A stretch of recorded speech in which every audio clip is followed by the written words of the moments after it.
আচ্ছা আচ্ছা তুই আমার বস্তিকে খতম করবি? এই মদন থাকতে সেটা হতে দেবে না। ছেড়ে চাচা। এই মদন থাকতে সেটা হবে না। আজ তোকে আমি মেরেই ফেলবো, মেরেই ফেলবো। চল তোকে আজকে মেরেই ফেলবো, মেরেই ফেলবো তোকে আজকে। ছেড়ে চাচা, ছেড়ে চাচা, ছেড়ে। তোকে আজকে মেরেই ফেলবো।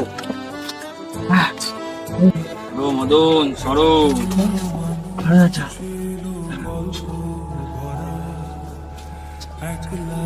ঝন্টু, তুই কথা রেখেছিস।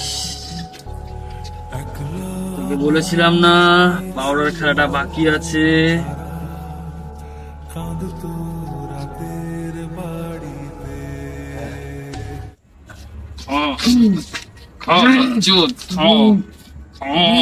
তুই না খেলে আমার এই বস্তি বাঁচবে কি করে? রা রা রা রা রা রা রা রা